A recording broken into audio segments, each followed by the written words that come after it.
On the last I heard, definitely. Yeah, I heard. Yeah, yeah. Sounds like that.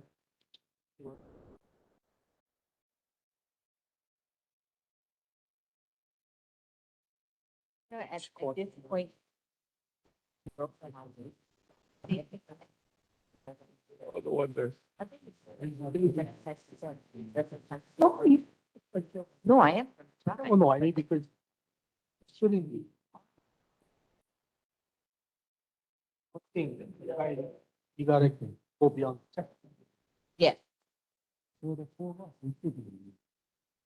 Outside, fire it all up. Yeah, so then when I'm finding that. Good evening. I'd like to call our Waipahū Neighborhood Board regular meeting to order. Couple reminders before moving forward. Rules of speaking. Anyone wishing to speak is asked to raise their hand, and when recognized by myself, the chair, to address comments directly to the chair. Speakers are encouraged to keep their comments under 3 minutes, and those giving reports are also urged to keep their reports under 3 minutes, as well as presentations. We have a few presentations this evening. Let's see, please silence all electronic devices at this time. And everyone, members in the audience, if you could please sign in. We do have a sign-in sheet on the table for public record.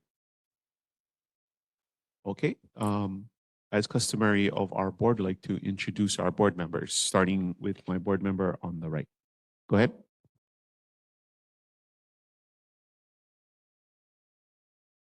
Aloha, I'm Dominic Bonifacio, and a new member of the board. It's kind of, yeah, nice to meet you all, and I'll pass on to. Aloha, my name is Richard Aspirin, and I'm also a new board member. Hello, I'm Rachel Crispal. You met me the other month. Thank you. Good evening, Chad Domingo with At Large. Good evening, Marina Andrade at large. Good evening, Richard Oshiro at large. Aloha and good evening, Nathan Chang. Aloha and good evening, Jayton Chang. Good evening, everyone. Daryl Macha. Good evening, Terry Tumbaga. Good evening, Debbie Siegel at large. Good evening, Kevin Wilson. Good evening, Maurice Morita at large. Good evening, Nainoa Molitor. Aloha, John Pagan. Good evening, David Beers. Mahalo for the opportunity to be here this evening. My name is Danny DeGracia. All right, thank you, board. Let's see, moving on our agenda, their time with us is important. So I'd like to call on the first responders reports, starting off with our Honolulu Fire Department.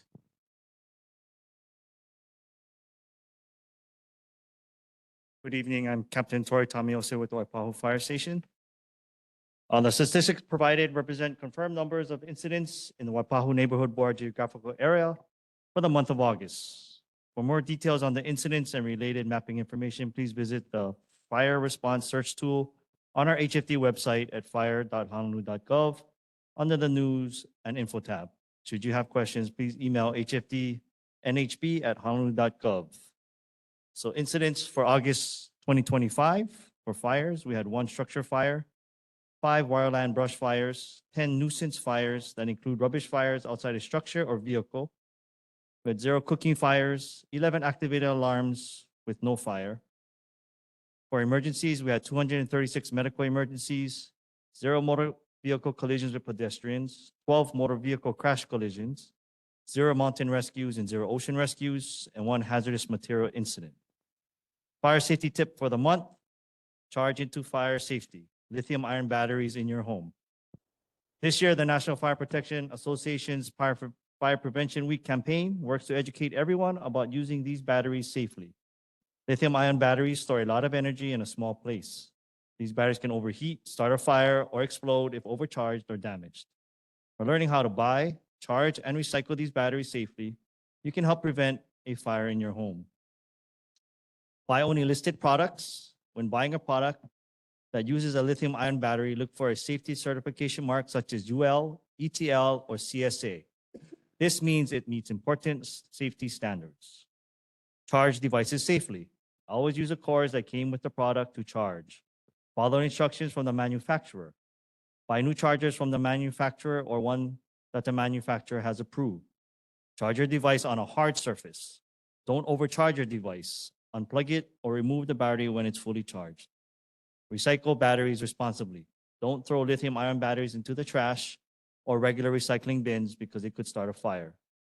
Recycle your device or battery at a safe battery recycling location. Visit calltorecycle.org to visit a recycling spot near you. The HFE is hosting a Fire Prevention Family Day event on October 4th, 2025 at the Honolulu Zoo from 10 a.m. to 2 p.m. Bring the family to participate in activities and meet our fire and life safety partners. Any questions? Thank you, Captain, for your report. Do I have any questions from our board members to my right? Any questions from the board members to my left? For the Honolulu Fire Department? Seeing none, thank you so much for your report. All right, next on our agenda is the Honolulu Police Department. Honolulu Police Department here? It's like they're not here. Okay. Moving on, the military report from our U.S. Army 599th Transportation Brigade.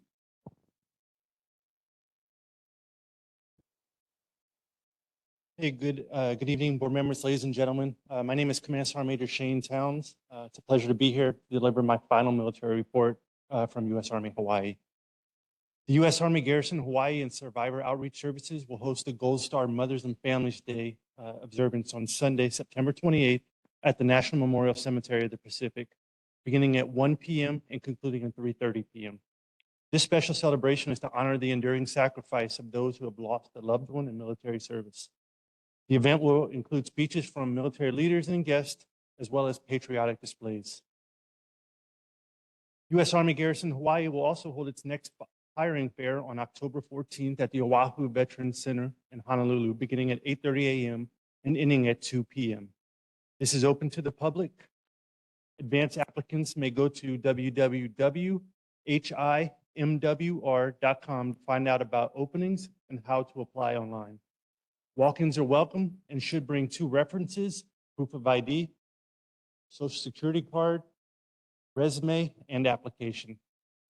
Exciting opportunities are available in business operations, including areas like golf, bowling, food services, and more. Child and youth services also offer a range of positions worth exploring. Employees in child and youth services enjoy a wide array of benefits such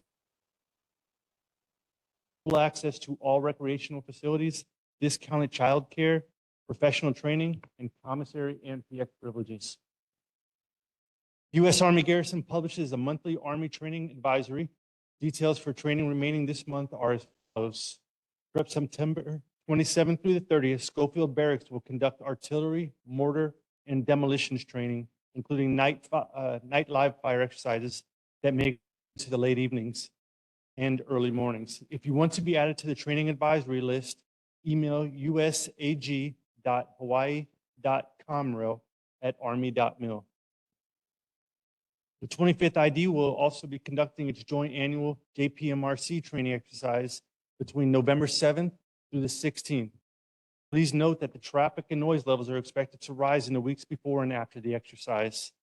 Residents may also observe more frequent military aircraft activity, including low-flying helicopters, fixed-wing aircraft operating in and out of Wheeler Army Airfield.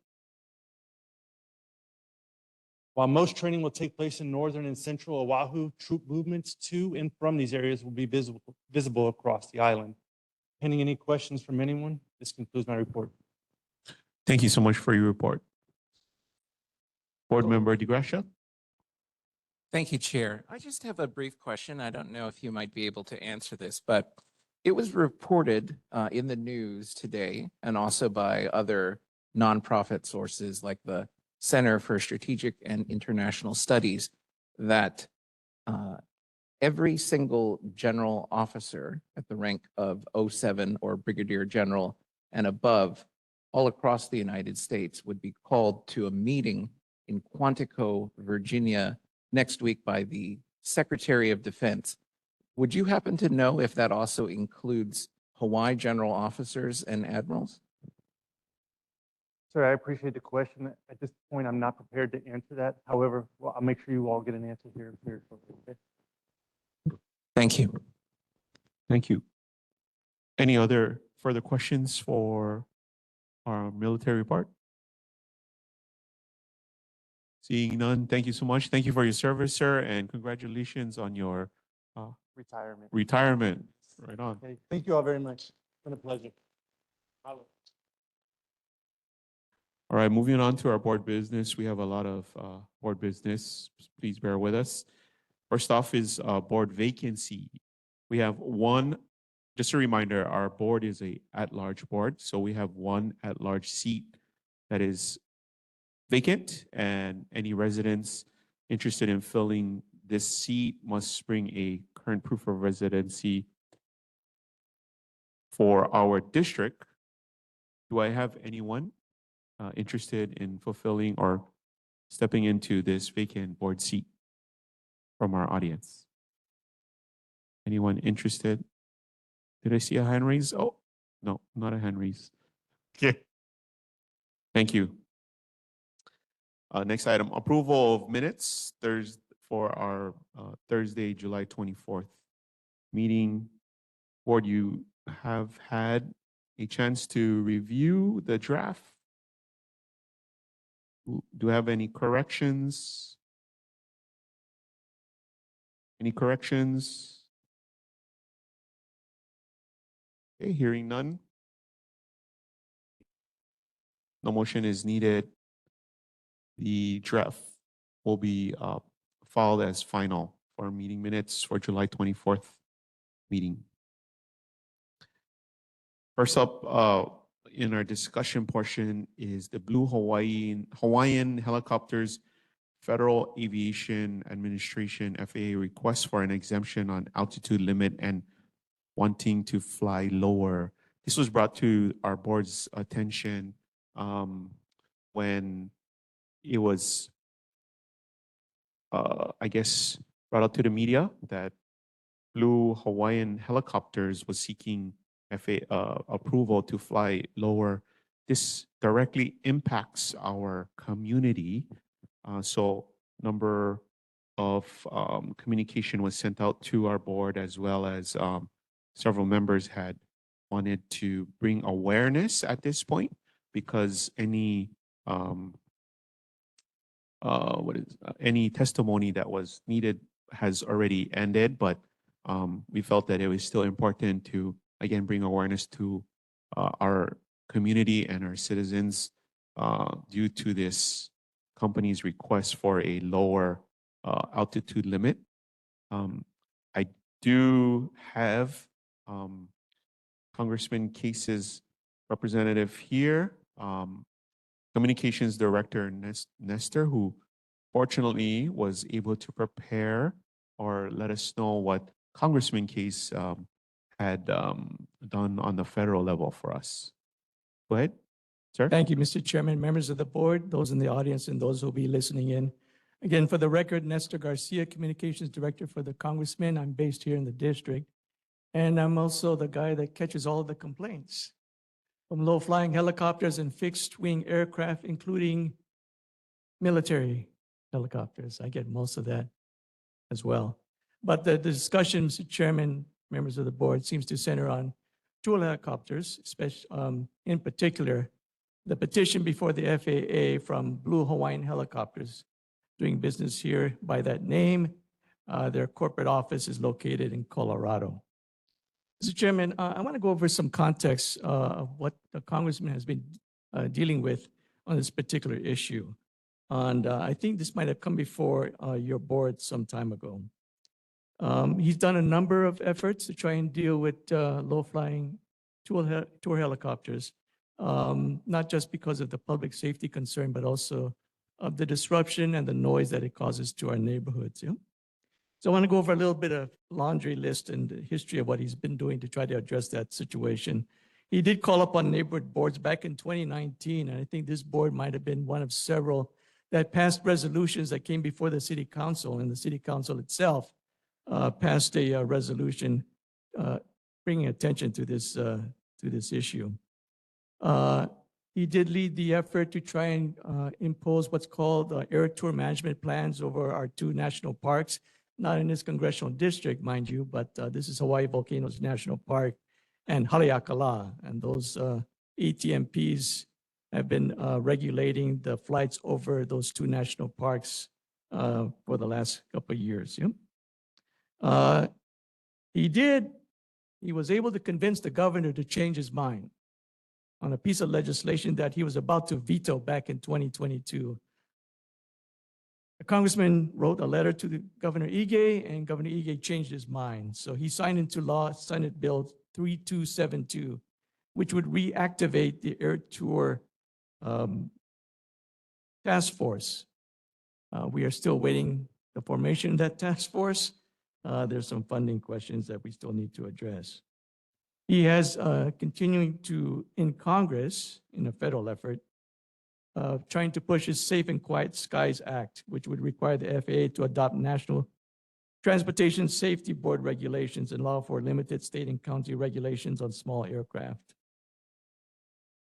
Mr. Chairman, the attention that's come to your board is the petition by Blue Hawaiian Helicopters, and it goes back actually to an effort that they did back in April when they did this first for Kauai. If you look at the stack of documents that I shared with you, and the document dated April 8th, this is a congressman's effort. He wrote to the FAA, as a number of others, especially from Kauai, trying to block the petition by the company to fly as low as 500 feet. The recommended level right now is 1,500 feet above ground. That was back in April. The company then decided that they would want to fly lower for other islands as well. Their petition for the rest of the island chain appeared in the Federal Register on August 18th. The description of the petition is as follows. They want to be able to fly below the 1,500-foot minimum altitude above surface in specific areas on the islands of Oahu, Maui, Molokai, and Hawaii on the Big Island. Several of these areas include specific razorback ridge crossings. Petitioner is seeking this relief from the regulation that states that they have to fly at least 1,500 feet above ground. Upon hearing that news, rather late, the congressman wrote a letter to the FAA again, objecting to this second petition to fly below 1,500 feet in the rest of the island chain. But it came to our attention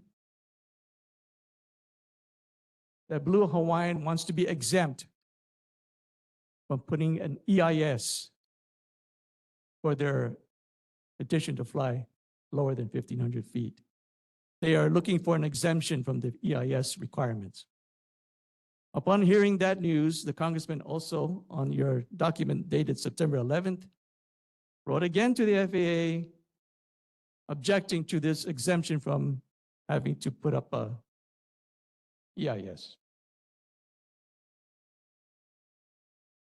Mr. Chairman, we've been checking with the FAA to double check on whether or not these petitions for Kauai and for the rest of the islands, as well as the exemption from the EIS, and we still have not heard word from the FAA on when that would happen. Although I am told it could happen at any time.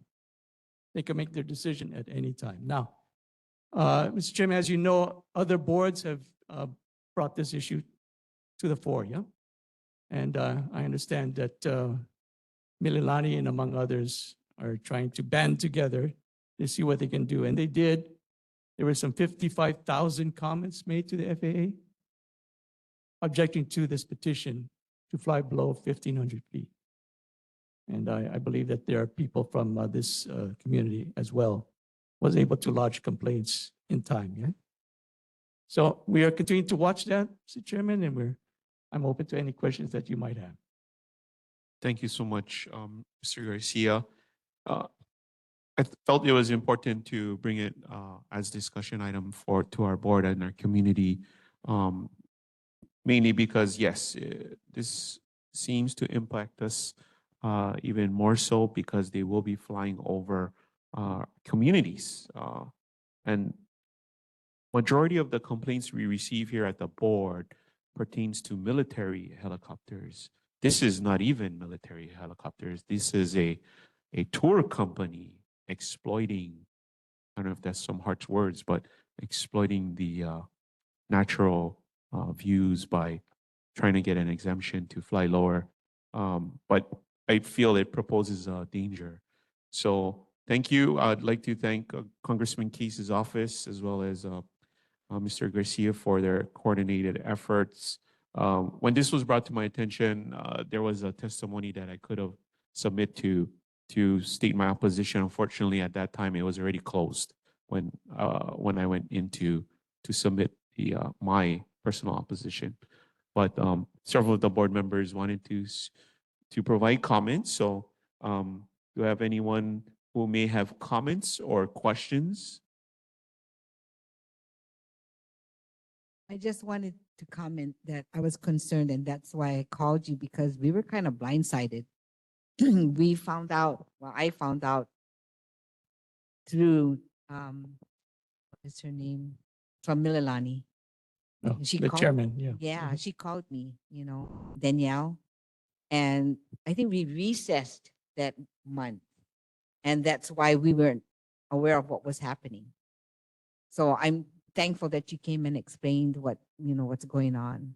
I mean, is there anything else that we can do now that it moved forward already? I mean, It has happened previously where the FAA will delay its decision based on the number of comments that were raised. Yeah. So we want to see whether or not that's going to happen. This thing about any time now, we want to see that that doesn't happen anytime now. And to be able to perhaps have the company come before this and any other community organization, boards included, and see if they can make a defense of their petition. I think they've done that before on Kauai, for example. But that for the April 8th petition came a little late. But they did make an attempt to try to explain why it is that they want to fly lower. They claim it's safer. It's safer the way that they want to do it because they need to deal with sudden cloud formations and fog. Yeah. So they need to be able to fly lower to avoid that kind of disruption to their flight path. That's how they explain it. They might explain it better coming from them. I would want to defer to them to see how they defend their position. Thank you. Any further comments or any questions from the board? Go ahead, board member Beers. So thank you, Nestor. I really appreciate this. I just, the noise pollution aspect of this, and Ed Case's third letter calls that out. And we have a precedent here. Our state passed legislation about gas landscaping equipment, restricting the hours. This is a noise pollution thing. So it's not just visual of our, I live over a flight path to Colina, and I have to stop what I'm doing for the 20 seconds that the helicopter is flying over. And then the fixed wing planes that fly over doing flight training, those guys are just as bad. They have no muffler. They don't care. They just fly over our houses. So as a resident, this noise pollution, the patience is wearing thin. So thank you for pushing this issue. On that issue of noise pollution, I had to deal with a complaint. There wasn't a time at the National Memorial Cemetery of the Pacific Punch Bowl. There was a ceremony to return the remains to the family of a sailor that was on the USS Oklahoma. If you recall, that ship also sank during the Japanese attack. During the ceremony, a tour helicopter was hovering right above the ceremony. and they couldn't hear the pastor deliver the speech during the ceremony. They begged the helicopter pilot to not do that, and he refused. And the reason why he was hovering over Punchbowl at that time was because he was told to do so by the air traffic controller. Yeah, they have to hold their position before they're allowed to go back to the airport to land. So I was told at the last minute to see what I could do to try to stop this from happening, and we did. But too late. I saw pictures of what was happening during that ceremony. So noise pollution in that particular regard was very disturbing. Thank you. Any further comments or questions? Hearing none. Thank you. And again, board, this is just a discussion brought to you for awareness, and just want to state that, you know, this is a safety concern for our community, our residents. And if in the future we may need to do some type of resolution or provide our firm comments, we may bring this back to our agenda. So thank you. Okay, next item on our agenda is the discussion and a proposed joint board meeting on October 22nd, 2025. I'll provide more context in regards to this. So I was asked by a few of the other board chairs, mainly the West Side board chairs.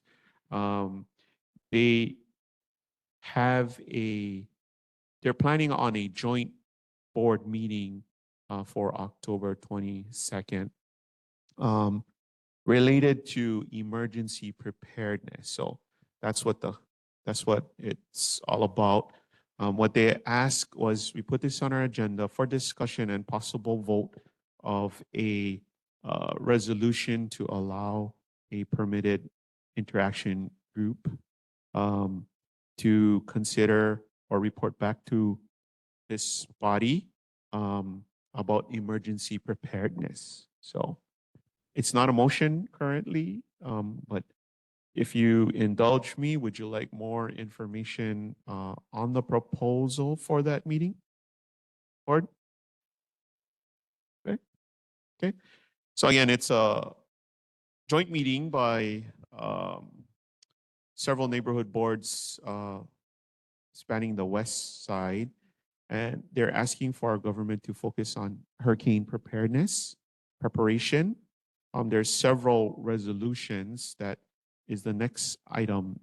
It's a call to action resolutions. That's the next item in our agenda. But this item that we'll be discussing right now is to possibly form a permitted interaction group that we can send to that meeting with either our confidence vote or have them participate in that meeting so that they can report back to us.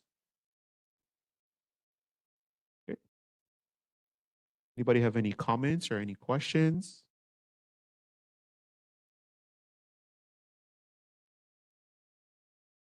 No? Do you have any interest? Oh, go ahead, board member. So I took a look at the email that we just put out. So I read through, I pulled out the references and I took a look at them. I think this is premature. So we don't hold any more meetings before this proposed joint meeting. So if we send some representatives, a subcommittee to go do something, they have no authority to like do anything other than participate and report back, which would be okay. So I would volunteer to be on that. But just reading this, there's a lot of hyperbole on here, and to the point where, like personally, I would object to most of this. So I think we should cautiously not rubber stamp something, but eyes wide open, read it, and understand what's going on. Thank you, board member. Any other board members have any comments or question? Do I hear any motion to form a permitted interaction group to participate in the October 22nd joint board meeting? Hearing none, we're going to move on to the next discussion item, which possibly is a mute point now, but it is on our agenda. So discussion to form the permitted interaction group to address the call to action. I know the call to actions were probably provided, and if you did have a chance to review, I'll just provide some context again. And if there is any questions, please let me know. But these were the resolutions that would possibly be voted on at the joint meeting.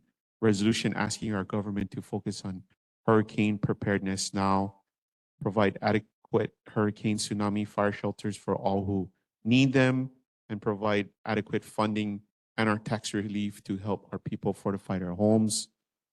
That was a possible resolution.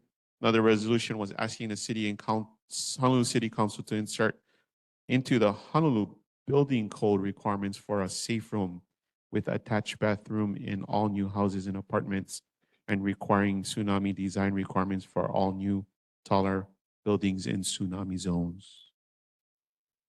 So again, those were the call to actions that were possibly going to be voted on. Do I have any comments or questions in regards to this for discussion? Go ahead, board member. So my quick comment on this is cost benefit analysis. My prior life, I did this type of assessment work without a cost and an actual tangible benefit. This type of recommendation, there's no meat to this.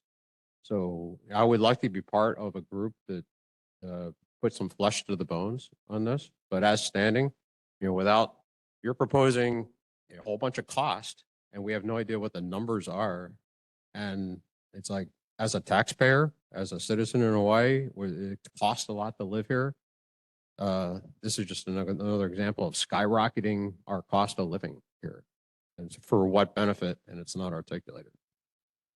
Thank you, board member. Any further comments or questions?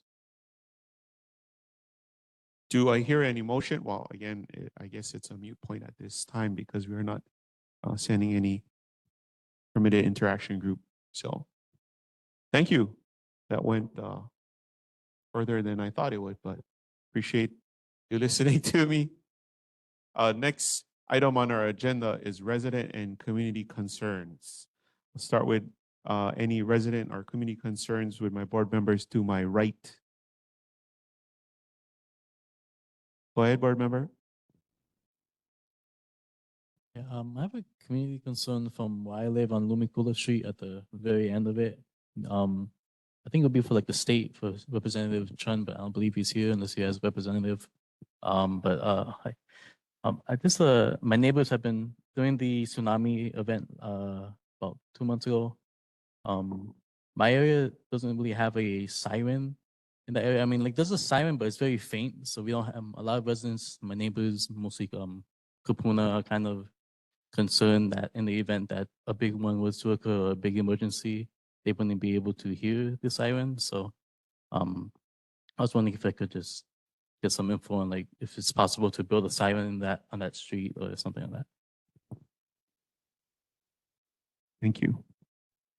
Go ahead, board member Andrade. I think that's the city. Am I right?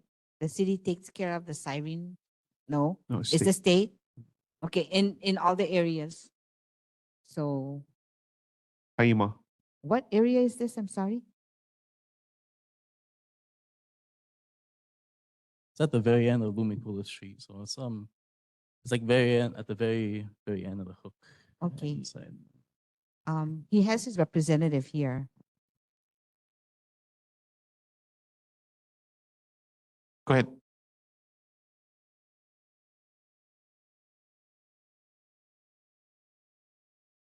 Hi, sorry. I'm Corey Matsumoto. I'm a volunteer in Representative Chun's office, so I'm not prepared to like answer any questions regarding the siren, but sorry if I could hear the concern one more time, I can take it back to the office and we can come back answers. No problem. Thank you. And thank you for being here. So it's at the very end of Lumicula Street, particular, and then at the very end of Lumipolu Street. So, Lumicula Street at the very end, and then at the end of Lumipolu Street. So that area around there is where like siren doesn't really have much of a range that we can hear it. It's very faint, so I can hear it, but like for Kupuna in particular, they can't hear it. So it's kind of concerning for any future events. But if you could just get back to me, I'll talk to you Okay. after. Thank you. Thank you so much. Board member, that actually falls onto the Department of Emergency Management and HIEMA. So I believe the phone number is 733-4300 if you want to provide your concern. But I know we'll work with Representative Chun's office as well. Okay. Thank you. Any other resident concerns from my board members to the right? Seeing none. Any resident concerns? Go ahead, board member DeGracia. Thank you, Chair. I did have a concern, and that primarily deals with the park and ride parking lot that's in Cunha, right across from the Times Supermarket. I'm not sure if anyone has been there recently, but it's basically become overgrown with dry weeds. There's a lot of trash there, and it just has a extremely unkempt and essentially disheveled look. And I think that we should probably get somebody to take a look at that, clean that up. Obviously, it's a safety hazard as it starts to get overgrown, but primarily it's it just looks like no attention to detail has been paid to that. And as a Cunha resident, I think that over the last year or so, there's been a very palpable change in the overall look of our community there. There's a lot more homeless, there's a lot more trash, there's a lot more overgrown weeds everywhere.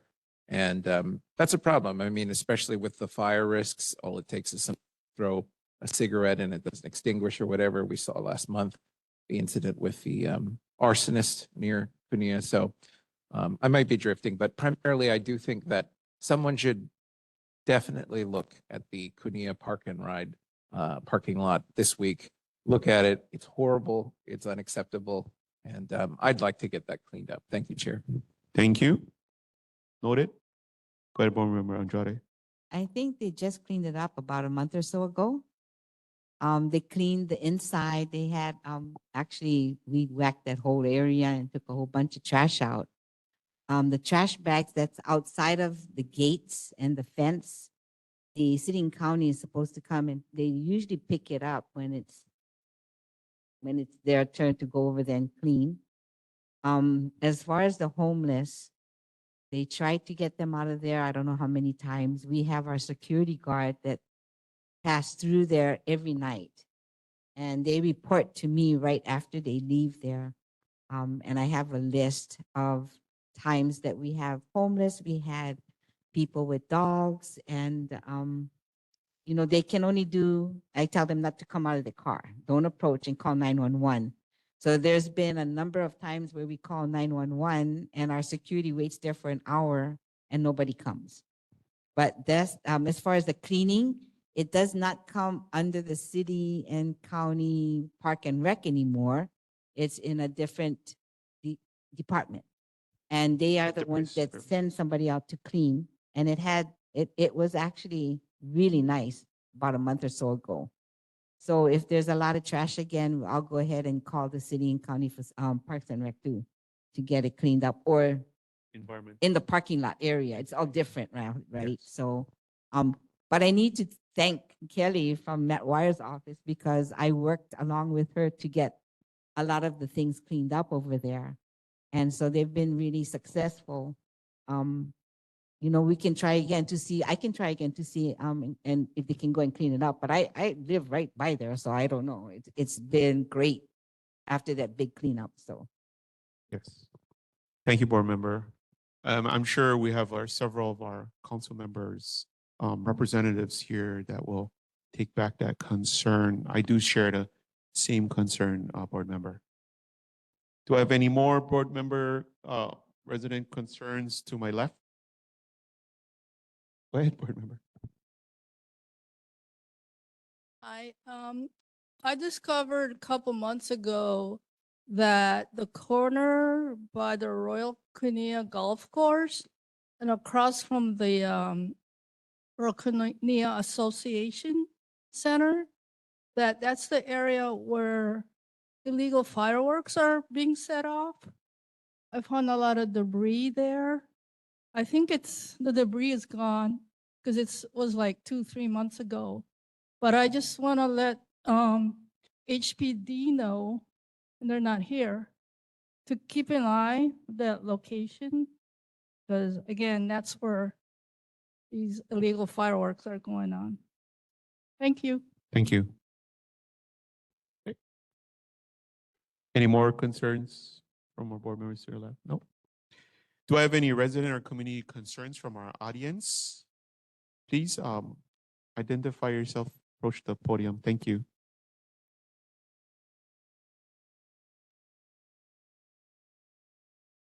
Good evening, Chair and Board. My name is Sarah. I'm here on behalf of Filipino United Church of Christ.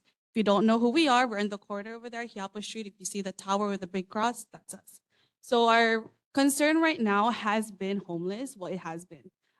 We've done a few things where we actually put a fence at the back of our church, where prior we didn't. But people would walk through there from under the H1 freeway and go through. Now we're having issues with people just climbing over our fences. While we are a church and we are open to everyone, there's concerns because we have a lot of kids. We're very active. We're a small church, but we're very active. We have a lot of kupunas as well as a lot of teens and youth that we have on the weekdays. And so the concern has been, just preventive and safety on that, because there's days where there's just young adults and youth. And we don't have the privilege of having a security guard because we are a small church. So I think I'm just asking the board, what can you guys do to help us, just because there's been a lot of just walking through the canals, and there was also an incident of a fire behind us, as well as just constant people walking through. So that's just our concern. Thank you. Go ahead, board member Andrade. Senator Aquino and I actually was at your church. We met with Pastor. Yeah, we were there. And what we tell everybody is, as soon as you see activity, call 911, especially the church, because we do this for, Dr. Del Rosario up the street. They've broke into his place a couple of times, and they stay right by the service station. So I recommended to him, the minute they see them, just call 911 and, just express how important it is, because I know that you folks have a adult care during the No, we don't. United Church of Christ, right? United Church of Christ. But that's Waipahū. That's our sister. Which one is yours? We're all the way in Hiapo Street. You know the tower you see on H1 Oh, okay, I know who freeway? you are. Yeah. Yeah. So But we're you all the way need in Tuck just Street. call 911 and tell them that it's urgent. I You have to let them know.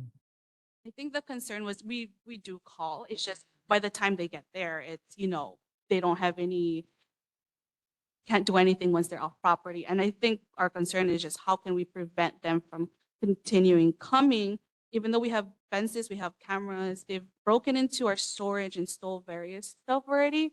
So I think we're just trying to figure out how can we put up a little bit more security, or what can we. Do you folks have security cameras? We do, but it's just, like. Is it like not the blink amazing. or? Yeah, it is. Yeah, Yeah, we also implemented that. because you can recently. show the police officers that, the camera, the pictures. Oh, yeah. Yeah. So, but, that's what we tell everybody, is to call 911 and tell them that it's urgent. Thank you. And I've been hearing a lot more about, homeless in our communities. Go ahead. Just a word of empathy from someone whose church in Kalihi is subject to the same thing. And I echo this 911. Be a squeaky wheel and call. And the police, it's frustrating, but just do it. Do it. Call, and get be the squeaky wheel. Thank you, board member. I was going to save this for my announcements towards the ending of our agenda, but I did receive communication from the City and County of Honolulu Department of Community Services. They are requesting to present or come back to our neighborhood board to let us know about the HONU program. So I don't know if many of you are familiar with the HONU program. It is the Homeless Outreach and Navigation for Unsheltered. They are planning to move back out here to the Waipahū Cultural Garden by the end of October. So I don't know if that's something that might be of resource to you, but I can share their information. Or if you go to, it is on our City and County Honolulu website, right? And if you look up the HONU, the Homeless Outreach Navigation for Unsheltered program, but they're going to be out here or they're planning to be out here by the end of October, and probably going to have them come to our October meeting to present. But you can contact them before that. Okay. Thank you. Do I hear any other resident concerns? Go ahead.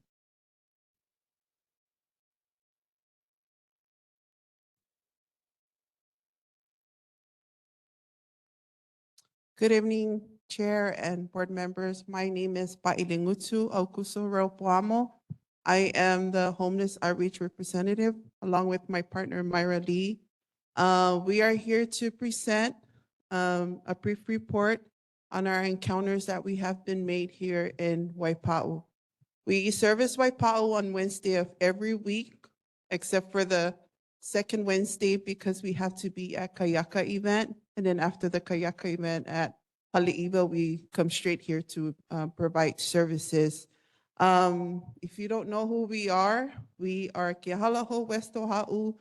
It's a nonprofit agency servicing unsheltered, shelter, and at-risk homeless population on the improvince of Leeward, Central, and North Coast of Oahu. We currently have extended departments throughout our agency that serve different purposes. KWO consists of various departments that oversee our shelter program. From the west side, our shelter program, West Side Street Outreach and Central Street Outreach and Kawali at Waianae. We are here presenting the North to Central Outreach Department. You can expect for us to provide a short report, which is I will provide the numbers for our focused homeless population on Waipahū and Waikele the month prior. So for the reports for the month of August 2025, we have encountered 52 individuals, and of which of these individuals, there are 37 who are service resistant. We have housed one household containing of one in the household. We have received a lot of community concerns reports for the month of August, and we have total housed 3 of those community concerns. In addition to that, we have 3 households that were referred to our housing program and are currently awaiting placements. We are aware of the large encampments over by the Waipio access road. In the past 2 Saturdays, we have working closely with the military officials. And this past Saturday, we did a sweep over there. And a lot of them, again, are service resistant.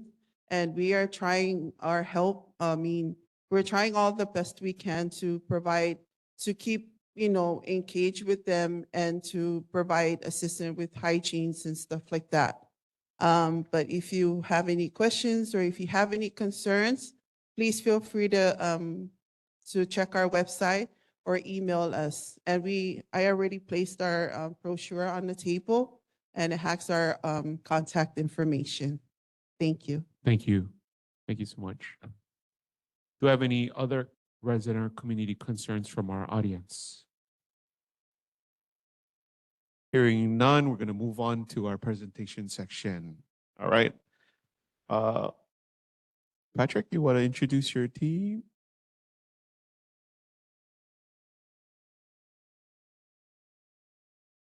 Right. Aloha, Chair Macha, members of the board, members of the community, elected officials and their representation here, and those watching on Olelo. My name is Patrick Watson, Public Information Manager with Honua Consulting, and it's really nice to be back here. I just wanted to let you folks know I spent a good deal of time here working with wine dredging on the rail project, so it's kind of like coming home. But we're here tonight to present information regarding a new and exciting Pearl City Waipahū Trunk Sewer Project that's going to be servicing your folks' area. So I have some folks with me as part of our project team. Justin Neaty, who is the branch head for the collection division for environmental service and city. And from JCK Underground, we have Phaedra Campbell, who's the project manager. So she'll be providing kind of the bulk of the information, the details, and then I'll come back afterwards to talk a little bit about the community outreach. So Ms. Phaedra. Thank you, Patrick. Thank you so much. It's nice to be here. And I also want to introduce my coworker, Eric Cruz, who's going to be doing the slides for me. We did print some slides out for you. I'm sorry, I did not print a full amount for everyone to see, so please share. This project, so this project consists of constructing a new pipeline between Lehua Avenue in Pearl City, all the way around the middle lock of Pearl Harbor, going through to Waipahū Depot Road. This new pipeline is a sewer pipeline for the city and county ENV department, and it is to replace the existing force main, existing sewer line that is also placed between those locations. And those locations are the Pearl City Pump Station, around the middle lock. I'll go through the location map in just a second. Around the middle lock, it's mostly along the Pearl Harbor bike path, and then also passes through the Ted Makalina Golf Course. And it will end at there's a Waipahū Pump Station, which is on Waipahū Depot Road. There will be a new pump station at that location as well. Okay. Here's some introductions and also ways to contact us. So feel free to contact us as well. And just so you know, we have a pretty large project team. So if you hear of other project teams working on this, there is an org chart that includes ourselves with JCK. And then we have many different sub-consultants who are working on this project. For instance, like surveying, field investigation for geotechnical borings, and so on. And so here is the location. If you can see the map here, so this project is about 2.25 miles long.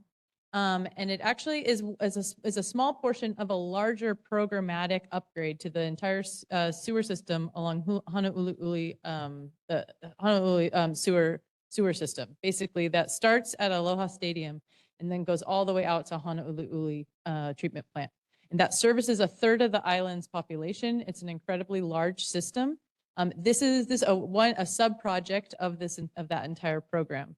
And this sub-project is called the Pearl City Waipahū Trunk Sewer. And so, as you can see, the line starts at the Pearl City Pump Station, which is along Lehua Avenue, goes along the Pearl Harbor bike path, and then around the middle lock, crosses Waipio Point Access Road, and then goes through Ted Makalina Golf Course, and then ends at Waipahū Depot Road. So this project is primarily a trenchless project. So we're trying to limit surface excavation as much as possible. Surface excavation tends to have a lot of dust, a lot of material that you have to excavate, also a lot of noise, and a lot of environmental concerns. And so if we can do as much trenchless as possible, that is the goal, which means we'd have to basically be doing micro tunneling and tunneling underneath the ground. So some project stats. So this is a sanitary sewer. And it also is approximately 12,000 feet long, so about 2.25 miles. So it's quite long. And it does span two cities, Pearl City and Waipahū. It's 69 inches in diameter, so quite large, big enough to walk through. Not that you'd want to walk through it when it's in operation, but it is big enough to walk through. 35 to 55 feet below the ground surface, so quite deep. And it's deeper than the current system. The current system is a force main that is about 5 to 10 feet below the ground surface. So this one is a bit deeper, and it would be a gravity system. And it's a corrosion resistant pipe. You can see on the top left there, that's a example of a corrosion resistant pipe. That is, it's called FRP, a fiberglass pipe, and it increases the durability and long-term feasibility of this project. We're pretty early in the design phase. Currently, we are in the design phase, which is a big reason why we're reaching out to you folks, is because we want to solicit feedback and listen to any comments and concerns that you may have. And this is our first time presenting here, but I think over the next couple of years, we'll be continuing to present to address those concerns and also be able to put those into the contract documents during construction. And so the design is ongoing right now, and it will go through to the bid for contractors around 2028 or 2028 to 2029. And then there'll be a period of procurement for the contractors. And then when the contractors get on board, we are anticipating it take about 40 months or so to complete. So it's quite a long project. The construction project, the type of work that you'd anticipate is, clearing and grading, drills for installing shafts. You can see on the bottom left, there's a shaft there, a concrete shaft where you lower the machine, and the machine actually goes and starts tunneling from that shaft. Those shafts actually turn into permanent manholes later on. And so the surface excavation that you would see would be only at those shafts. But that is the area where you do get truck traffic, because you're removing soil materials from the shaft and the tunnel. And then you're also getting material drop off and then pick up as well. And so that's where you'd see the majority of construction is at those shafts. Some other things that you'd see is potentially ground improvement, which are drills that improve the ground if necessary. We're trying to figure that out now if it is necessary during our field investigations. And then the site restoration. The work hours that we're anticipating is during the day. We are not anticipating night work. That would be left up to the contractor. But currently the job looks feasible with daytime work only, which falls within the current DOH time restrictions for noise, which is Monday through Friday, 7 to 6, and then Saturday 9 to 6. So we have identified areas of construction impacts. One of them is in Lehua Avenue, which is in Pearl City. We did present at the Pearl City Neighborhood Board on Tuesday, and so they are aware of this project. Also, Lehua Elementary School, which we are also in talks with. The Pearl Harbor Bike Path, which is managed by DOT. Kamehameha School's roadway, which is actually Waiahava Springs Road. It's a dirt road that leads down to the bike path. And that's also in Pearl City. Waipahū Point Access Road, which is pretty close to here and is also close to the Waipahū High School. And then also Ted Makalina Golf Course, and then the Waipahū Depot Street. So those are areas that we are identifying as specific areas that have construction impacts. And one of the construction impacts is construction traffic. And so, there is a lot of time to really go through this and discuss this, and we will be doing a traffic study. But this is some of the areas that we have already identified as potential traffic and soil hauling. And some of the areas that you are familiar with is in blue, which is around the middle lock, and then along the bike path, and then up Waipahū Point Access Road, and then going out to Farrington Highway, and then assuming that PVT is still in operation, that's where a lot of material would be taken to. And then also in red is Waipahū Depot Road, and that is basically near HFD, HPD, as well. It's also along the Pearl Harbor bike path as well. And then another impact is construction noise. And we have done some noise studies, and we're going to continue to do noise studies. Some of the areas that are really close to nearby communities and neighborhoods that we want to protect and really look out for is near the Waipahū pump station, which is approximately 420 feet from a residential neighborhood. So that's something that we want to really explore and look at. And other locations, like I said, where you would hear noise is at manhole locations. And those manhole locations that we're seeing and replacing right now is about 220 and 230 feet And that's within the Ted Macarena Golf Course. And so that's to the closest neighborhoods, just south of that. Some of the things that we're going to be doing during construction is monitoring, of course, monitoring with seismographs during construction to limit any like high noise, like within the DOH standards. Other things that we can do, which we want to hear from you folks about your concerns, is doing noise walls, basically sound walls during construction, and then muffler boxes, and then potential requiring of quieter equipment during construction. That is something that we can do, especially early on in the design phase, is require the contractor to get quieter equipment, and then also applying for noise permits and noise variances as well during construction. Yeah, Patrick, you want to talk about some of the folks that we've been outreaching for currently? Thank you. So you can see the list in front of you. So these are the folks that we're targeting. In fact, we met with the Waipahū High School principal today, and we're trying to make sure that we're engaging with all these people that are going to be near the project to determine what kind of needs they have. So like drop-offs for the Lehua and the high school, and trying to avoid those conflicts with the delivery schedules that will be taking place. So, and that's also one of the reasons why we're here tonight too, so take a good look at some of this information, some of the lists that we put together. If you folks have any other organizations or, associations that we do need to reach out to, please let us know.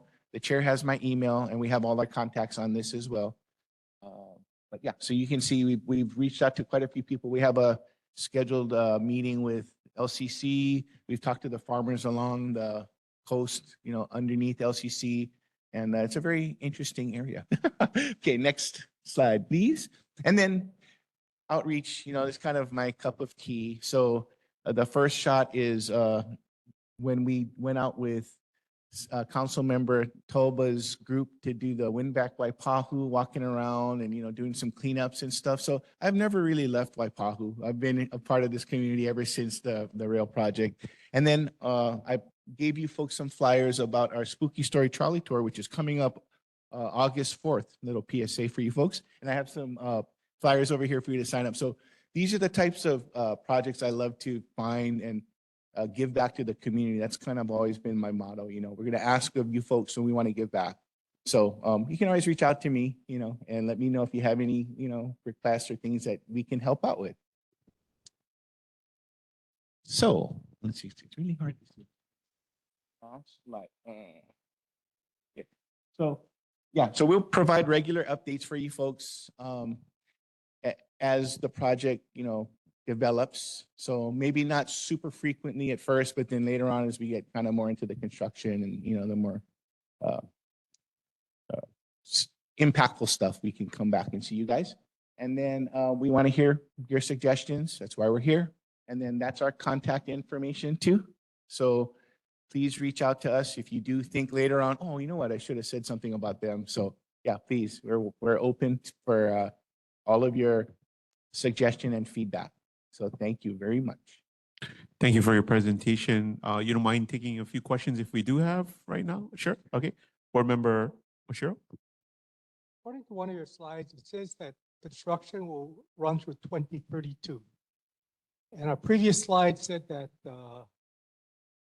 your estimates for future flows are estimated up to 2050.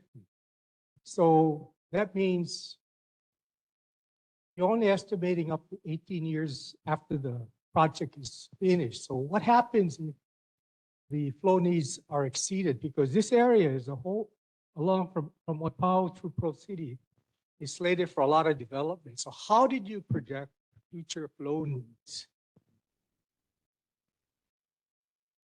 That's a really good question. And that's still being worked out on what that future flow is. Currently, right now, it's 60 million gallons a day. And that is based on modeling that was completed early on in 2020. And we are producing an updated hydraulic. It hasn't been completed yet, but it is in the tasks to complete another hydraulic analysis for the area, which includes transit-oriented development from Skyline as well as Aloha Towers. Because the whole line, like I mentioned, this is just one small portion This is 2.25 miles of an entire system of the Honolulu system. And so that is it's a totally valid question. And that is something that we are looking at, is to extend those years out and also make sure that the predicted models are accurate. The reason I ask that is because nobody has any idea what kind of development will occur during, along that corridor between Waipahū and through Pro City to Aloha Stadium. So I can't see how you're really modeling that based on what information you have about future development along that particular route.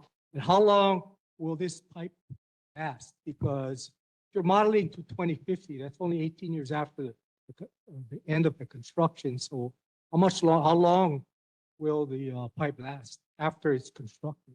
So I can answer the pipe question pretty easily. So the pipe is, since it's the fiberglass pipe, and they actually have a 100-year design life. And so this is same pipe that KK Tunnel was constructed out of, which is the thick-walled fiberglass pipe.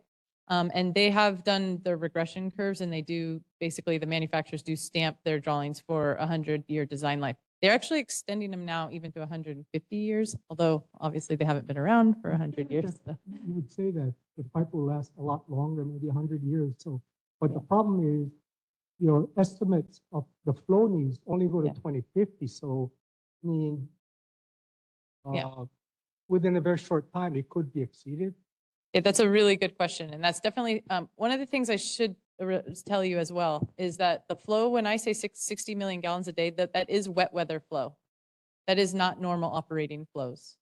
So wet weather flow does account for rainier conditions. And so and there are other things that also go into that, which include, have larger amounts of rainfall over a period of time. But the normal flow is in the order of 20 to 26 million gallons a day. So on normal operation, it is much, much lower. But that still is a very valid point, and that's something that we'll be talking about and bringing up. Thank you. And Justin, do you have any comments on it? Okay. Thank you. Thank you, board member. Any questions on board members to my right? No question? Board members to my left? Go ahead, board member Beers. I'm speaking too much. As a bike path user, just curious, what's the plan for the bike path? Are you just going to shut it off or detour or maybe hopefully accommodate maybe? That's a great question. And that is something that we are exploring because we are currently down there doing field investigation. So if you've been down there recently, you may have seen a drilling subsurface borings. Okay, you did. So regardless, there will be traffic control along the bike path. That is going to be a must. We're exploring opportunities to basically either bypass during construction when it's around the middle lock, or to have two areas, basically a 2-lane where you can actually do truck traffic next to the bike path, or do a temporary bypass around it. Now, the safety is the utmost concern when you have truck traffic sharing a bike path. And so that is something that definitely is being explored. Like we are very early on in the design process. And so this is great feedback though. But I agree that we don't want to shut it down. And having a bypass over there is very difficult if we do it on the roadways, because the connections are pretty challenging, because most of the highways are right there. So if we did a bypass, we'd try to do it within the similar location that the bike path is already at. Great question. That's a great question. Yeah. Any other questions from our board members to my left? Go ahead, board member. Hi. Where does the sewage go? Is there a sewage treatment plant? Yeah, it currently goes to Honolulu treatment plant. So it covers quite a large area. Basically, like I was saying, over in Waimalu, Aiea, and then goes all the way out parts of Mililani. Is it all of Mililani? Yeah, all of Mililani, Pearl City, and then Waipahū, and then all the way out to the Everplains, which is Honolulu treatment plant. Wow, that's a far travel. Yeah, it's about a third of the island's population. So it's an incredible amount of sewage. Got it. Okay. Do I have any other comments, questions? Go ahead, Board Member Andrade, last one. Are you folks, will it be like, there's artesian wells all over Waipahū, right? So are you folks going to be going through that area and noticing whether or not these artesian wells are going to be interrupting your pipes? Thank you, Maureen. That's like a great question. And that Kamehameha Schools actually brought up that as well. And we do have the wells located on maps, and we're actually trying to not get outside of those wells and not intercede them. But one of the things we are doing is doing a hydrology study. And we have Intera, who is one of our sub-consultants, who are performing a hydrology study to make sure there's no negative impacts on any of the artesian conditions, because it is Waipahū. It is definitely artesian, and we're seeing it right now when we do our borings. Yes, it is. Yeah. Yeah. So, well, if you tell, if you go back to the location map, oh, it's right here. So, in the Pearl City, there is, yeah, exactly. Yes, there is a graveyard up, just right behind Leeward, and so. Okay, yes, that is an area that is of concern. And that property is Kamehameha School property. And so that's why they have brought up that concern as well. So thank you.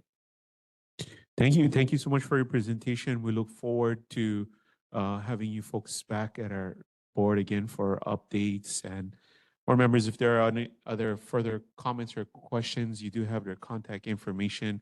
But Yes. definitely we'll keep this project in our back pocket, and we'll look forward to the team coming back out for any future updates. Thank you. I also we do have a flyer as well for anyone here. It's on the desk here. So please take the flyer. You can read about it. It has our contacts on there as well. Yes, thank you. Great. Thank you. All right. Moving on to the elected officials section of our agenda. Do I have someone from Mayor Rick Blangiotti's? Go ahead. Oh, Justin. All right. Hi. Yeah, Justin Nee with the City County. Director Babcock couldn't be here tonight, so he asked me to stand in for him. So some highlights from the mayor's newsletter. City honors Purple Heart recipients during the ceremony at Honolulu. Heart broke ground on a new guideway and rail stations across the third segment of the rail project from Kalihi to Kaka'ako. The U.S. Department of Housing and Urban Development Region 9 Administrator visited Honolulu to discuss housing and homelessness with Hawaii's mayors. New members of the Honolulu Youth Commission were sworn in during a ceremony at Honolulu. Oahu's junior lifeguards returned from the state championship event on Maui with a historic victory. This is all in the September 2025 edition of the mayor's newsletter, and that can be found online. Honolulu.gov/mayor/newsletter. Charter announcement. Once per decade city charter review. So the Honolulu Charter Commission is conducting its once a decade review of the city charter, which serves as Honolulu's constitution. Community members are invited to submit proposals by November 7th, 2025. The commission will also be holding community meetings in October. Dates, times, and locations are available on the Charter Commission website. We encourage everyone to participate in this important process. Please visit the commission's website at honolulucitycouncil.org/chartercommission for more information. This other announcement is about the Royal Kunia Park and Ride. The Department of Housing and Land Management is preparing to issue a request for qualifications to select the development partner for the city-owned Royal Kunia Park and Ride property at the corner of Pupuohi Street and Kupuna Street, Kupuna Loop. The site is planned for affordable rental housing with space reserved for future daycare facility next to the existing park and ride. The city will offer a 75-year ground lease and is seeking a qualified team to design, finance, and build new affordable homes that fit the surrounding neighborhood. DHLM previously shared early information on this project with the neighborhood board in June 2023. And as the process moves forward, the selected development team will return to the board to provide updates and outline the next steps. This marks the next step in putting long used land back into productive use. Long unused land, sorry, back into productive use. And the city is excited to advance a project that will deliver much needed housing options for families in West Oahu. For more information, contact Kevin Auger, DHLM Director Designate at dhlm@honolulu.gov. Yeah, I think that's all the announcements we had. So any questions? Thank you. Do we have any questions to bring back to Mayor Blangiardi's representative from board member? Go ahead, board member Terry. Yes, good afternoon. Back in March, Mr. Babcock had given us a memo on status on some issues. And so I just wanted to find out what is the status on a follow-up concerning the heavy traffic speeding between Mokoloa Street and Waipahū Street. Back in March, he had said the DTS was going to do a study and the study was going to be provided at the end of August. So do you have any results on that study? Because there's a lot of speeding. People are speeding right through the traffic light. There's people walking, a lot of kapunas in this neighborhood. So I'm just trying to follow up on the study. Have they determined, yes, it is a speeding issue? No, we're not going to do anything and hope there's no accident, etc. Thank you. Okay, yeah, he didn't update me on that one, so I'll definitely go back and ask him about that. Thank you. Any else? Any comments or questions for Mayor's representative or Mayor's office from my board members to the left?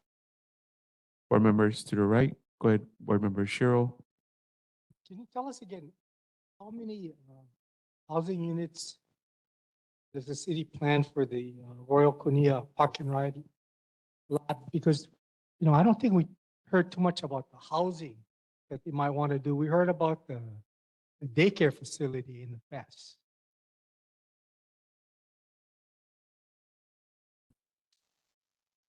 I don't have specifics on that. I think there is a brochure, a flyer available on the website. So It's in a drive, I believe, to board member. It's in our drive.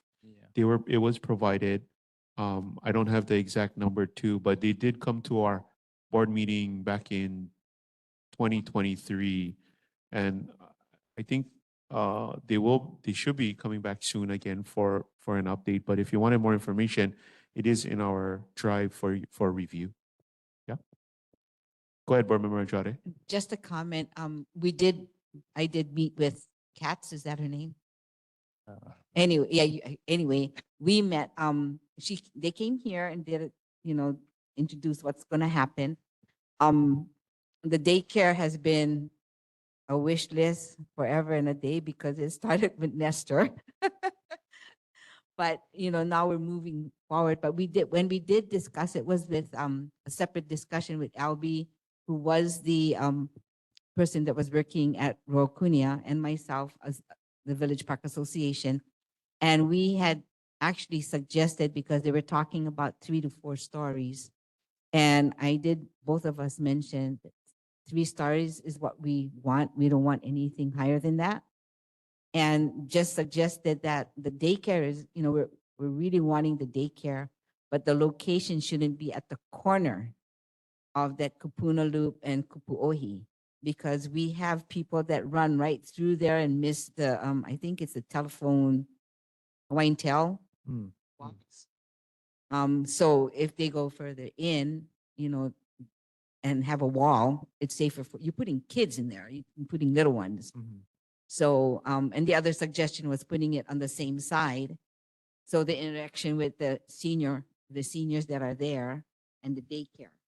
So that was our suggestions, and we're hoping that they kind of stick to that. okay, yeah, makes sense. Thank you. Thank you. Yes, they will be back to present. So looking forward to that. Hopefully that alleviates some of Board Member DeGracia's concern in regards to the upkept lawn or yard or grass out there. So thank you. Okay, thanks. Okay, thank you. Moving on. Councilmember Matt Wire's office. We have Representative Kelly. Right on. Aloha Chair and members of the board, Kelly Anaya for Councilmember Matt Wire's office. To kind of piggyback on Mayor's report, Councilmember wanted to congratulate Waikele resident Jethro Balanglag, a Damien High School senior who was recently appointed to the Honolulu Youth Commission. Jethro brings with him federal and state level government experience as well as a strong passion for policy and civic engagement. Councilmember would like to thank him for representing the voices of the next generation. We would also like to remind everyone next week, Tuesday, September 30th, of the real property tax deadlines. Specifically, if you have a family home where one of the owners has recently passed, please be sure to confirm that the current title holders are on record to qualify for that exemption. Likewise, for the real property tax credit, it would cap the property tax at 3% of a homeowner's income. So any household making $80,000 a year or less would qualify for this credit. If you have any questions, you can call the tax relief section at 808-768-3205. And then just wanted to highlight in Waikele, thanks to the Department of Transportation Services for their continuous work on Lumiaina Street. They're well, not recently, but earlier this year, they did install delineators and curbing, and a speed table is currently under review. I think about a month or two ago, HPD did do like a traffic enforcement where over a 2-day period, they issued 47 citations, 38 of which were for speeding. And also to reiterate the Honolulu Charter Commission, just wanted to let everyone know the Waipahū meeting is scheduled for Monday, October 13th at 6 p.m. at the Waipahū High School cafeteria. So please come out and get your voices heard. As well as some of the community updates. I'll start with Board Member DeGracia's concerns. I was out there last week, Friday at the Park and Ride, and I saw the overgrowth. So I did submit those concerns for the department to go ahead and address the overgrowth. Likewise, I've been working with Board Member Andrade with trying to get some signage in there to get closure hours. Right now, I'm sure you've seen, but there is no closure hours and it makes it hard for HPD to do enforcement. I was working with DTS. I have not heard back from them on the status of what the signage is. So I'll try to follow up with them again and see if we can get an update. Also wanted to thank the community for submitting their testimony. Hopefully you guys were able to get some in for the Blue Hawaiian Helicopter FAA. Councilmember's office did receive some concerns from the community, and I just wanted to let everyone know that he did submit testimony in opposition of that exemption. Lastly, faded signage on Kapuna Loop, working on that. Unfortunately, DFM said that there's no timeline that they can provide, but it has been submitted. Likewise, some of the trees that are on Kapuna Loop, I did submit a request to see if Duff can come out to check on them. Some of them are looking a little parched. And that's it for me. If anyone has any questions for a council member, I can take them back. Thank you, Kelly. No question. Just wanted to thank Councilmember Wire as well as your office in regards to putting this information on the real property tax credit exemption. Maybe in the future, we would like to probably have a presentation because I think that we do have a lot of citizens or members in our community who may take advantage of this tax credit, real property tax credit, because their household income makes less, right, due to retirement income or whatnot. So maybe in the future, before the September 30th deadline, we have them come out and present. Do I have any questions or concerns that they want to bring back to Councilmember Matt Wire's office? Hearing none, thank you. Thank you. I see representative from Councilmember Okimoto's office. I understand Councilmember Okimoto has their talk story this evening, so yeah.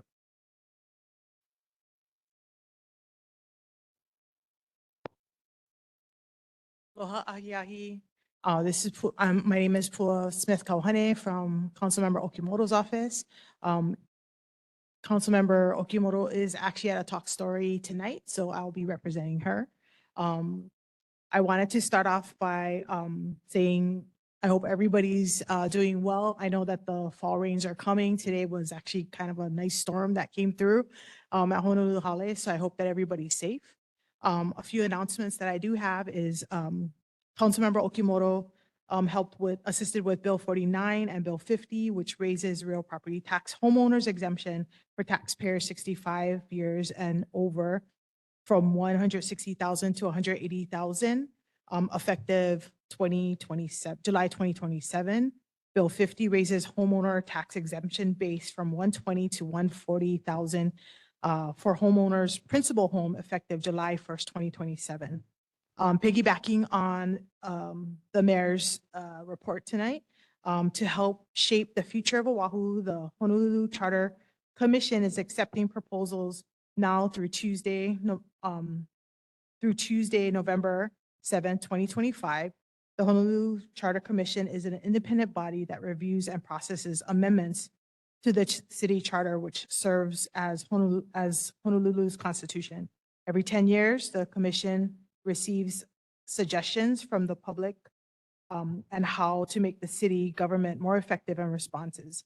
On page 3 of the newsletter of council members' newsletter, you can scan the QR code and add your comments and submit your ideas.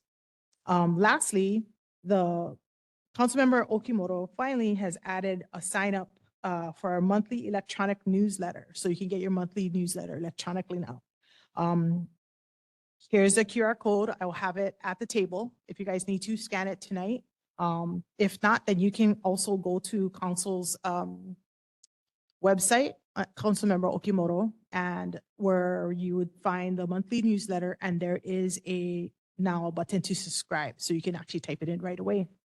I did submit our important website and links to Zoidel, so that you guys can have more information about any important website links, such as her monthly newsletter, when the Honolulu City Council meetings are, to submit testimony for bills and resolutions, a complete streets sign-up sheet for their quarterly reports, feral chickens, how to report graffiti, and also adopt a block. And if anybody has any questions, I'm here to take them back to our offices. Thank you so much. Do you have any questions for Councilmember Okimoto's representative office? Board members, any questions for Councilmember Okimoto's office? Hearing none, thank you so much for your report.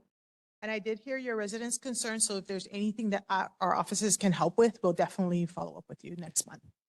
Thank you. Okay, let's see.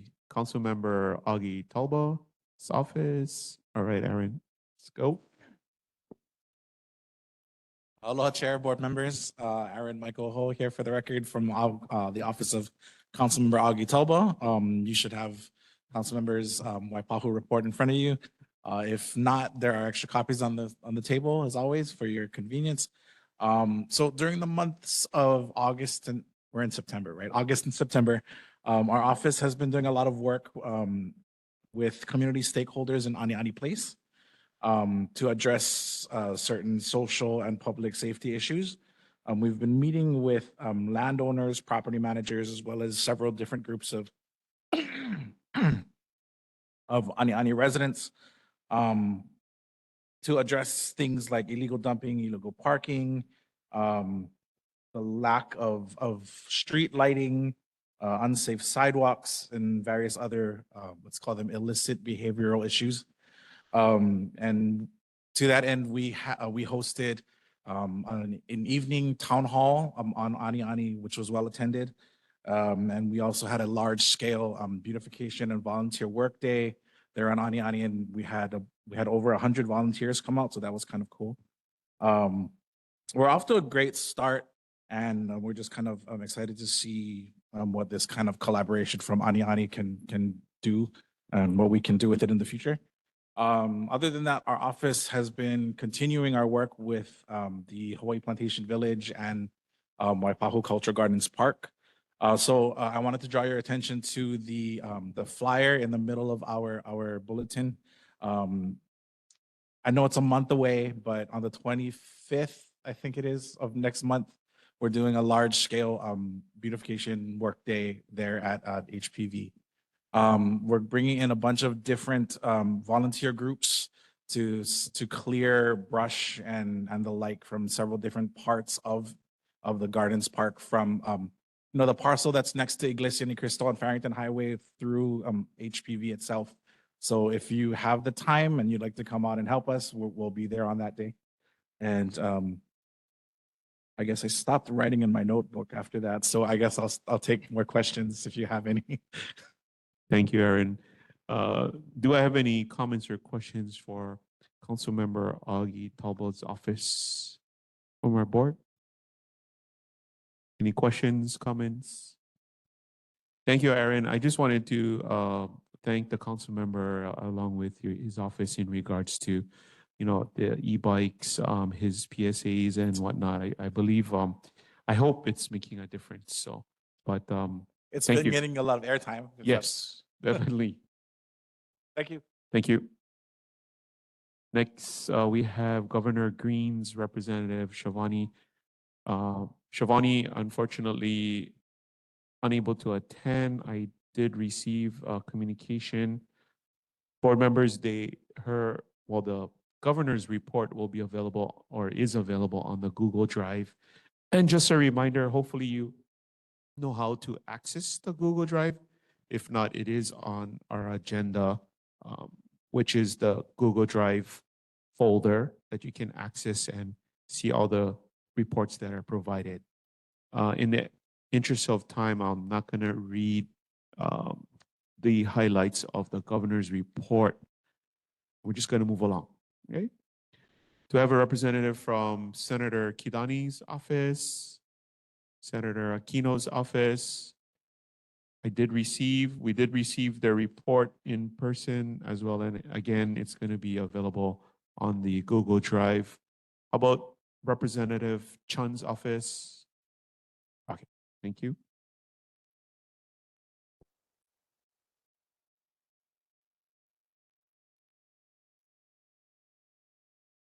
Good evening, Chair and board members.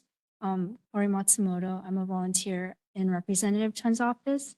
The representative apologizes for not attending this meeting, but we do have a handout which you all can look at, and I'll be happy to take back any questions for the office.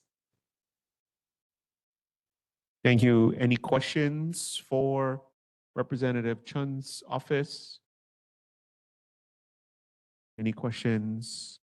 I do believe Representative Chun is also at the Talk Story event. So majority of our elected officials board, if you did not know, is attending a Talk Story event in the Pearl City area. We were invited, obviously, but I'm thankful that you did come to attend our neighborhood board meeting. So thank you.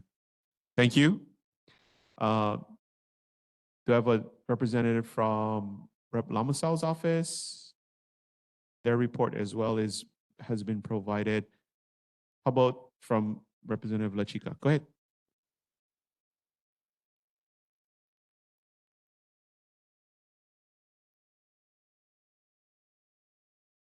Aloha Chair, members of the board, and members of the community. Tosa Lobandan, Office Manager for Representative La Chica. Unfortunately, she cannot be here tonight. She is in Taiwan with the Taiwan delegation. However, she sends her warmest aloha to everyone. And she sent me, so here we are. I've shared a resource with you. Her newsletter is in front of everyone. And for our community members, we ask that you please go online, reptrishlachica.com, to see our newsletter, as well as our District 37 survey, which is currently out. For the month of August and September, we are focusing on that survey. It is a pre-legislative, what do you want to see in the community type of event? And we are extremely excited to hear all of our responses. I think we have about 600 right now, so they're coming in and we're excited to see what that will look like for the legislative session. Additionally, we have an exciting update. In, I believe, July, Representative came forward and shared our agrivoltaic tour that we had at Clearway Mililani Solar Farm. This innovative project allows crops and solar panels to grow side by side. I highly encourage it. They also have baby goats, which is pretty cool. But it is helping Hawaii lead the way in clean energy and sustainable agriculture. So our tour will be on October 1st from 9 a.m. to 12 p.m. Anyone can sign up. We do have about 4 spots left. So if you are interested, we ask that you please either call our office 808-586-6150 or email us at replachika@capital.hawaii.gov. The last part, on behalf of Representative LaChica's office, we are pleased to invite you to this year's Philly Rooted Festival 2025, a pilot event celebrating Filipino history, heritage, and culture for Filipino American History Month in October. There will be 5 events at Capitol Modern throughout the month of October, and we encourage you to check your local listings for events in your community. To reserve your free Ruby Ibarra tickets, she's the winner of the 2025 Tiny Desk Award, we ask that you please visit phillyrooted.com to sign up, as well as to receive more information on the other events within your community. Tickets are going fast, so don't miss out. I think there's about 2,500, so it's been going pretty quick. I'm happy to take back any questions for Representative, and we're always here to support. Please feel free to contact our office if you have any issues. Thank you. Any questions or comments for Representative LaChica's office? Any questions, comments? Hearing none, thank you so much for your report. Okay, let's see. Next, we have, do we have a representative from Rep. Perrick's office? Seeing none, moving on. Representative from Congress, U.S. Representative Case, Mr. Garcia. Thank you again, Mr. Chairman, members of the board. I'm sorry we don't have a written report. I was focusing so much on the Blue Hawaiian helicopter presentation. Just a couple of things I'd like to point out, though. As you know, for those of you who follow the federal government, the possibility of a federal government shutdown is looming. And so Congressman is in town, actually, but we'll be flying back to Washington on Sunday, and hopefully there might be something in the works to prevent a government shutdown. Now, if there is a shutdown, the end of this federal fiscal year is the end of this month, yeah. So if there's a shutdown effective October 1st, you can go to Congressman's website at case.house.gov, and we are prepared to try to help constituents to navigate what they're able to access in the way of federal services. There will be some federal services available, essential services. There are people that still have to make sure that, for instance, you get your Social Security check, for example. Medicare benefits are still going to be made available. We're waiting to see what the federal administration is going to do, though, because there's some talk about wholesale firings of federal employees. So we'll see how that'll affect federal services. But our office will remain open both in DC and in Honolulu. Yeah. So we'll be standing by at our desks on our phones to help people to try to get past this if there is a shutdown. The congressman also wants to let people know, he's been letting people know, and those of you might get a text on your phone tomorrow. But he's going to have a Teletown virtual talk story on October 2nd. Yeah? This will be a 6 o'clock Hawaii time, run for about an hour and a half. And he'll be taking your questions, and hopefully you won't be dealing with concerns with the government shutdown on October 2nd, day after it becomes effective. And one other thing, I'm in charge of it this year. Service Academy nominations. Now, the congressman always likes to hear from young men and women interested in applying for a congressional nomination to any of the 4 service academies: West Point, Annapolis with the Navy, Air Force Academy in Colorado, and of course the Merchant Marine Academy in New York. So that deadline for an application is October 10th. So for those who are interested, you can go to case.house.gov to get more information. I will be reviewing the applications, yeah. And so the congressman will make his decisions on who he will nominate to any one of those 4 service academies. That's it, Mr. Chairman, members of the board, I'm able to answer any questions you might have. Thank you, Mr. Garcia. Do you have any questions or comments for U.S. Representative Congressman Case's office? Any comments or questions? I just have a quick comment. I was able to watch his discussion with our Senate Judiciary in regards to rule of law. That was the other day. But I just wanted to share, I appreciate Congressman Case's answers and his providing of some context. So it was an interesting discussion. But yeah, thank you to Congressman Case for participating in that. I didn't see any other federal legislators that was participating in that sort of discussion, but just wanted to pass that message along. So thank you, sir. Thank you. Do we have a representative from U.S. Congress Representative Jill Tokuta's office? Seeing none. Going to move on to our reports. Board of Water Supply here this evening. Okay, hopefully no water main breaks. Let's see, reports of board members' attendance at other meetings. Do I have any reports? I do have a report. I attended the chairs and vice chairs meeting with the NCO. It's sort of a monthly meeting, which they have for the chairs and the vice chairs to just make sure where the meetings are running properly, following obviously sunshine law as well. But just wanted to let you know that that is a special joint meeting. Let's see. Okay. Next meeting announcements. Next meeting is going to be on Thursday, October 23rd here at 7 p.m. at the Filipino Community Center. Broadcasts available on Olelo channel 49 every second Saturday at 9 and every fourth Sunday at 9 a.m. I do have a couple quick announcements. Oh, one that I want to reiterate this announcement. It is presented by Waipahū Community Association, the Spooky Trolley Tours 2025, happening on Saturday, October 4th. So I believe there are flyers available. That's a cool one. Thank you. Thank you, Patrick, for sharing that. A couple announcements for our next meeting. We do have several presentations again, board, so please be on the lookout for that. One I wanted to share real quick.